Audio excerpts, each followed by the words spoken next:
एक और बड़ा इंटरेस्टिंग डेटा है, उसकी बात करते हैं। इंटरेस्टिंग डेटा ये है, डोनाल्ड ट्रंप ने दुनिया भर में तो तबाही मचवा दी रशीद जी और शरद सर, लेकिन अपने देश में उनके यहाँ पर ट्रेडिंग वॉल्यूम भर भर के आए हैं। अभी जो Q1 का डेटा आया है उनका, ज़्यादातर जो उनके रिसर्च हाउसेज हैं या जो ब्रोकिंग हाउसेज हैं, वहाँ पर बेहतरीन वॉल्यूम ग्रोथ आई है स्टॉक मार्केट की। 5 साल के हाई पर पहले तो ट्रेडिंग वॉल्यूम है, और 5 क्वार्टर में जो हाईएस्ट ट्रेडिंग वॉल्यूम इस बार देखने के लिए मिले, मतलब जो आज से 4 क्वार्टर पहले। अब आप ये पूरी स्क्रीन पर देख लीजिए, जेपी मॉर्गन के जो ट्रेडिंग वॉल्यूम थे वॉल स्ट्रीट पर, वो Q1 2025 में थे $9.66 बिलियन के। फिर वो टैरिफ की वजह से घटते चले गए। आप देखो Q2 में घटा, Q3 में स्टैग्नेंट रहा, Q4 में और थोड़ा 8.24 आ गया, एंड Q1 26 यानी कि इस जनवरी मार्च में अचानक से trading volume 11.56। Same case city group का रहा, 6.08 बिलियन डॉलर्स के ट्रेडिंग वॉल्यूम थे उनके। Q2 में घट गए, Q3 में और घटे, Q4 में तो और ज़्यादा घट गए, और अचानक से Q1 में जनवरी मार्च क्वार्टर में 7.25।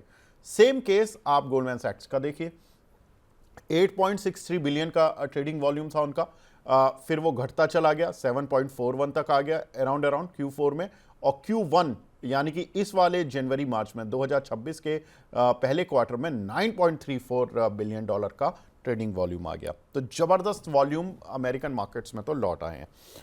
रशीद भाई, ये बताओ, आप अभी आनंद राठी वेल्थ के, आनंद राठी शेयर एंड ब्रोकर्स की बात भी कर रहे थे, रिजल्ट्स की। आज हमारे साथ इनफैक्ट आनंद राठी के जो वेल्थ मैनेजमेंट के जो टॉप मैनेजमेंट थे वो हमारे साथ जुड़े भी थे, परसों जुड़े थे। और शेयर मार्केट जो Anand Rathi share and stock broker के जो MD एंड चेयरमैन है वो आज हमारे साथ जुड़ेंगे भी। उनसे भी बात होगी कि स्टॉक मार्केट में इस समय चल क्या रहा है एग्जैक्टली, क्योंकि ब्रोकर्स वाली जो डीप इंसाइट होती है वो ज़्यादा ज़रूरी है मार्केट में जानना। आप बताओ, हमारे यहाँ जो ये स्टॉक ब्रोकिंग वाले शेयर हैं, इनमें भी वॉल्यूम वगैरह की ग्रोथ आपको लगता है कि बेहतरीन रहेगी आने वाले कुछ क्वार्टर्स में? क्योंकि जो वॉलेटिलिटी थी, हमने अगर हम Q1 को छोड़ भी दें, Q2 से बढ़िया रहेगा। बिल्कुल। और इसमें एक चीज है विवेक सर कि आप देखें, इसके पीछे एक बहुत बड़ा कारण ये भी, फाइनेंशियल लिटरेसी बहुत बढ़ गई है लोगों की। और thanks to platform like ours कि उनकी क्वेरीज भी रिजॉल्व हो जाती हैं उनको। जैसे शरद सर उमदा कॉल्स देते हैं, वो कॉल्स भी देखने को मिलती हैं जो कि परफॉर्म करती हैं। लोग अवेयर हो गए हैं, और अभी भी बहुत अंडर पेनिट्रेटेड हैं। अगर हम फाइनेंशियल सेक्टर देखें, और डायरेक्ट इक्विटी ब्रोकिंग अभी भी बहुत अंडर पेनिट्रेटेड है। गोइंग फॉरवर्ड अगर ये पेन पॉइंट जो हमने देखा वो खत्म हो जाता है, मार्केट स्टेबल मूवमेंट करने लग जाते हैं, तो डेफिनेटली रेवेन्यूज और आपको इंप्रूव होते हुए दिखेंगे। बहुत सारी और भी चीजें इंटीग्रेट हो गई हैं। मतलब I am pretty sure Vivek sir, आपको ध्यान होगा ये बात, हम लोगों ने जब ट्रेडिंग चालू करी थी और आज जो पैटर्न्स हो गए हैं ट्रेडिंग के, इतने अलग हो गए हैं, इतने एप्लीकेशंस हैं और इतनी स्मूथ हो गई है ट्रेडिंग। वॉल्यूम्स तो आपको जरूर बढ़ते हुए देखने को मिलने चाहिए। बस हाँ, एक चीज बनी रहे कि ये जो जियो पॉलिटिक्स है ना, ये थोड़ा सा एक नॉर्मल मूव करने लग जाए, फिर आप मार्केट्स में भी अच्छा मूव देखेंगे और पार्टिसिपेशन तो बढ़ेगा ही बढ़ेगा। शरद सर, ये जो स्टॉक ब्रोकिंग वाले और जो ये एक्सचेंज वाले शेयर हैं, इनमें कोई आपको समझ आ रहा है? सर, अमेरिका में वॉल्यूम बढ़ गया, अमेरिका में डोनाल्ड ट्रंप ने दुनिया को डरा डरा के अपने यहाँ ट्रेडिंग वॉल्यूम बढ़ा लिए। हमारे यहाँ भी अब लोग डरना थोड़ा बंद हो गए। देखो, आप सीज फायर से पहले ही हमने बॉटम बना लिया 22,182 का, और आज हम वहाँ से करीब करीब 2,000 पॉइंट ऊपर है निफ्टी के लेवल्स में। केवल 15 दिन ही हुए हार्डली। आप बताइए सर कि आप कहाँ पर, कौन से शेयरों पर दाव लगाएंगे स्टॉक मार्केट से जुड़े हुए?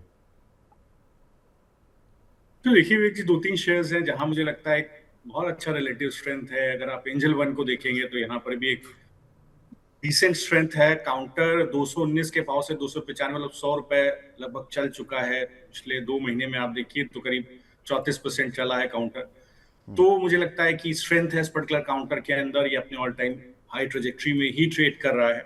अगर हम इसके प्राइसेस को एक्स्ट्रापोलेट करें तो आई थिंक टुवर्ड्स 400-480 के लगभग का इसका भाव आता है। अगर एक को 1.5 से 2 साल का समय दिया जाए तो एक अच्छी स्ट्रेंथ यहाँ पर है।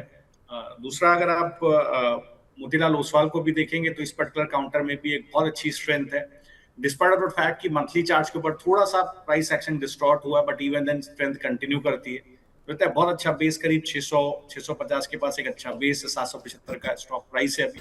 ये बहुत आराम से आपको अपने ऑल टाइम हाई ट्रैजेक्टरी 11,000 की तरफ जाता हुआ दिखाई देगा, और 1.5 से 2 साल का समय देंगे तो आपको 1230 1280 के जोन तक भी जाता हुआ दिखाई दे सकता है। तो दोनों काउंटर्स मुझे लगता है बहुत रेजिलियंट है बाजार में, बहुत कुछ फर्क पड़ा ही नहीं इस मार्केट का करेक्शन का।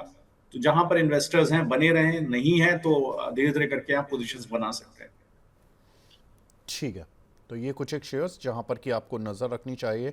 स्टॉक मार्केट में अब ट्रेडिंग वॉल्यूम दुनिया भर में खासतौर से अमेरिका में बढ़े हैं, और इंडियन मार्केट ने भी काफ़ी अच्छी वॉलेटिलिटी दिखाई है। तो वॉल्यूम वाइज तो यहाँ भी ठीक ही रहा होगा ट्रेडिंग वाइज तो, लेकिन अब Q1 के डेटा जिस तरह के देखने के लिए मिले हैं, और उसमें मैं जो Anand Rathi share and stock broking के रिजल्ट्स वगैरह देख रहा था, उसमें उनका ब्रोकरेज इनकम वाला भी जो पार्ट है वो भी बढ़ा है, ऐसा नहीं कि वो नहीं बढ़ा है। अब यही देखना इंटरेस्टिंग होगा कि आगे बाकी कंपनीज का कैसा पार्ट रहा है ये वाला, क्योंकि अब आने वाले वीक में, इस वाले वीक में ही एंजल वन और बिरला मनी जैसी कंपनीज के नतीजे आ जाएंगे, तो और थोड़ी पिक्चर क्लियर हो जाएगी। एक सेक्टर और जहां पर कि फोकस कर रहा हूं मैं, वो है स्टील कंपनियां। शरद सर आप चार्ट देख लीजिएगा, मैं in the meanwhile fundamental take ले लेता हूं रचित जी से। यूरोप ने स्टील इंपोर्ट पर 50% टैरिफ लगाने की बात कही है, लेकिन उन्होंने विद कंडीशन किया है। उन्होंने कहा 18.3 मिलियन टन तक के इंपोर्ट पर कोई टैरिफ नहीं लगेगा, लेकिन उससे ज़्यादा जैसे ही हमारे इंपोर्ट हो जाएंगे हम टैरिफ लगाना शुरू कर देंगे अप टू 50%। उन्होंने ये इंपोर्ट टैरिफ क्यों लगा रहे हैं? वो चीन, भारत और टर्की से इंपोर्ट को कम करने के लिए, यानी कि वो अपनी स्टील कंपनी को बढ़ावा देना चाहते हैं। बढ़ावा क्यों देना चाहते हैं? क्योंकि उनकी स्टील कंपनीज का जो कैपेसिटी यूटिलाइजेशन है वो 65% पर चल रहा है, जबकि वो चाहते हैं कि उनकी जो यूरोपियन स्टील कंपनियां, उनका कैपेसिटी यूटिलाइजेशन एटलीस्ट 80% तक तो आ ही जाए। अब ऐसे में टाटा स्टील चूंकि यूरोप में भी ऑपरेशन करती है, मतलब यूरोप में भी अपने स्टील प्लांट चलाती है और वहाँ से भी फ़ायदा कमाती है, और उनका पहले भी बोल चुके हैं कि उनका एक्सपोर्ट यूरोप में ज़्यादा कुछ है नहीं, तो ऐसे में हमारी स्टील कंपनियों को फ़ायदा होगा या टाटा स्टील को क्या होगा? रचित भाई बताओ जरा, इस स्टील पर क्या करना चाहिए स्टील कंपनियों में? देखिए विवेक सर, टाटा स्टील का डेफिनेटली एक एज आपको जरूर देखने को मिलेगा, और ये कहीं ना कहीं एक जो मोमेंटम है ये स्टॉक प्राइस में आपको देखने को भी मिल रहा है। एक एक क्वांटम के ऊपर जो ये लगाने की बात हुई है, तो जरूर कुछ कुछ एक्सपोर्ट्स पे आपको हल्का सा एक हैम्पर होता हुआ देखने को मिलेगा, बट क्या बहुत बड़ा ये गेम चेंजर बन जाएगा? देखिए Vivek sir, as much as I understand we are the second in terms of steel producers. Export अभी भी हमारी स्टील कंपनीज का बहुत ज्यादा ना हो नहीं पा रहा है, क्योंकि हमारा इंटरनल कंजम्पशन भी है। और अगर स्टील का हम देखें, इफ आई एम करेक्ट, जो लास्ट डेटा मैंने अपडेट देखा था, we are still we in bits and pieces we import steel. तो डायरेक्ट हिट क्या इसका होगा? बहुत ज्यादा नहीं, बट हाँ कुछ कुछ कंपनीज में आपको देखने को मिल सकता है। और टाटा स्टील की जहां तक बात करते हैं, डेफिनेटली इसको एक पॉजिटिव रिएक्शन आपको देखने को मिलना चाहिए। जिस तरीके से मेंटेन्ड है, मैं समझता हूँ 224 तक के लेवल्स भी आपको दिखा सकता है। ठीक है Sharad sir, last question to you. Sir आपको कौन सा स्टील काउंटर ठीक लग रहा है या कौन सा खराब लग रहा है? जी, तो देखिए विक जी, मैं अगर पूरे एफएनओ यूनिवर्स की बात करूं तो एक ही स्टॉक है जो एक्चुअली स्ट्रेंथ में है, जिसमें बड़ा स्ट्रेंथ है वो है, और वो मेटल का काउंटर है, वो है जेएसडब्ल्यू स्टील। इससे अच्छा काउंटर पूरे एफएनओ में नहीं है विक जी, जिस तरह की स्ट्रेंथ इस काउंटर के अंदर है। जी बिल्कुल, ये मतलब बेस्ट काउंटर है एफएनओ का। लोग बहुत कम इसको ध्यान देते हैं, बट अगर आप देखिए मई 2022 में इसका भाव था 530 रुपया, और अभी इस काउंटर का जो इस वक्त प्राइस चल रहा है वो है आपका 1219 रुपया। किसी भी स्थिति में मंथली चार्ज पर इसने 20 मंथ एक्सपोनेंशियल मूविंग एवरेज को तोड़ा ही नहीं है 2022 के बाद से। आई एम टॉकिंग अबाउट जुलाई 2022, ये गिरा ही नहीं। अगर आप पूरा एक सिनेरियो एनालिसिस करें, कंपैरेटिव एनालिसिस करें आप प्राइसेस का, तो ये बेस्ट चार्ट है पूरे एफएनओ यूनिवर्स का, इससे अच्छा चार्ट नहीं है। लेकिन मोस्ट अंडररेटेड काउंटर है, पता नहीं लोगों की पोजीशंस होती है नहीं होती नहीं पता। तो मुझे लगता है कि ये काउंटर पे ध्यान रखना चाहिए, और ये काउंटर 1219 के आसपास चल रहा है, इस ट्रेजेक्ट्री में चलेगा तो ये काउंटर बहुत आराम से आपको साल डेढ़ साल में 1.5 से 2 साल का भाव रखिए, तो मेरे ख्याल से 1800 के लेवल तक भी चला जाए तो कोई बहुत ही अतिशयोक्ति नहीं होगी। बेहतरीन काउंटर है, मोस्ट अंडररेटेड काउंटर है, लोग ध्यान नहीं देते। एक बार दें तो मुझे लगता है कि बहुत आराम से 1-1.5 साल में जैसे ही बाजार थोड़ा स्टेबलाइज होता है, ये जी। काउंटर मेरे ख्याल से मुझे जो मैं एक्सट्रापोलेट कर पा रहा हूँ 1800 के लेवल तक अगले 2 साल तक जा सकता है।